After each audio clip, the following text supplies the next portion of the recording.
Good morning everyone and welcome to Animal of the Day on Education Live. I'm Zookeeper Chad and I'm here at Mogo Wildlife Park, and this is a very special week because it's Education Week, which promotes lifelong learning. Now here at Mogo Wildlife Park we're always learning. Every single day these little guys are teaching me something and I learn more and more about them. Now as you can see, today's Animal of the Day is the meerkat. Now these guys are fascinating. The more time I spend around them, the more I learn. And as you can see, we have a beautiful little group here.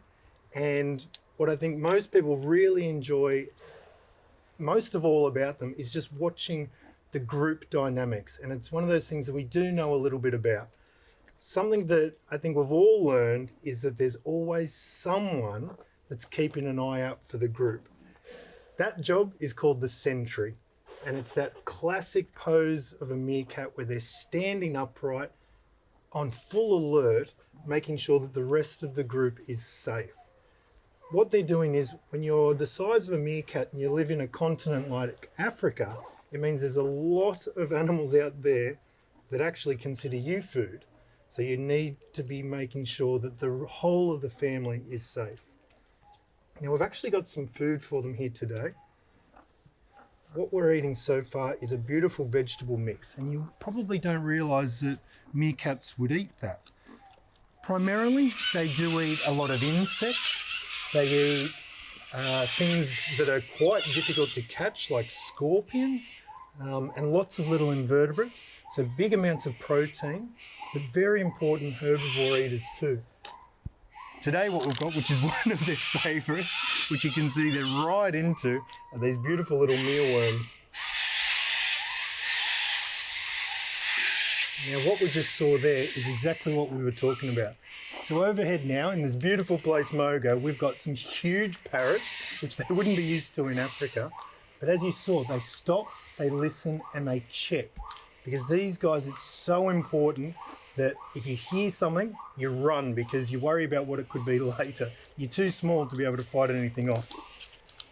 Now during the day, these guys are always active. If I actually scatter some of the food around, you'll then start to notice what it is that they do. A huge part of their day is actually spent foraging.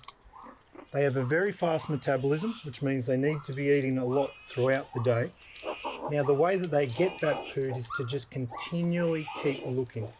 You'll dig, you'll search, and you'll manipulate your environment until you find the food that you're after. Where we find these guys, they have these amazing burrow systems. Now we tend to know burrows because of our amazing animals, wombats. Their tunnel systems are much more complex and they need to have a lot more room for all the different family members, because they'll even have their little pups in underground. One of the safest places to be in Africa is underground because you're away from all those predators that they have to worry about. Now you can see that they're finding all the food because naturally they're just walking around and finding it. Now they have a very strict social dynamics. You're looking at a family group. Now it can be very difficult at first to tell them apart, but believe me, they all have identifying features, whether it's the patterns on their back, the shape of their tail, different facial markings. But there's a real hierarchy when it comes to meerkats, and it's very strict. You only have one mum, one dad that's having all of the babies, and then everyone pretty much works for them. They're just fascinating to watch. Always so busy, always so much going on. They're just a beautiful, wonderful animal. Now I better let these meerkats get back to managing their family, but I'll be back tomorrow with another Animal of the Day on Education Live. And stay tuned, there's another guest coming right up.